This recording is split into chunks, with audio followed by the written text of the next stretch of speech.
YSRCP party అధినేత మాజీ ముఖ్యమంత్రి గౌరవనీయులు శ్రీ వైఎస్ జగన్మోహన్ రెడ్డి గారు ఢిల్లీలో తలపెట్టినటువంటి ధర్నా సూపర్ సక్సెస్ అయింది.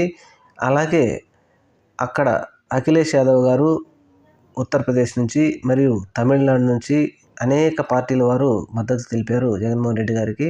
తమిళనాడు నుంచి వీసీకే పార్టీ వారు రాజ్యసభ సభ్యులు వచ్చి జగన్మోహన్ రెడ్డి గారిని కలిశారు. అక్కడ ఉన్నటువంటి ఇమేజ్లు వీడియోలు సందర్శించారు.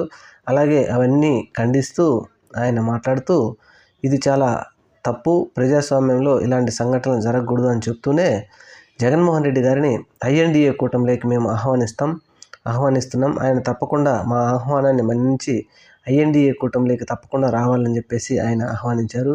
మరి రాబోయే రోజుల్లో జగన్మోహన్ రెడ్డి గారు ఏమైనా ఈ ఆహ్వానంకి సంబంధించి ఏమైనా నిర్ణయం తీసుకుంటారా లేదా అనేది చూడాలా.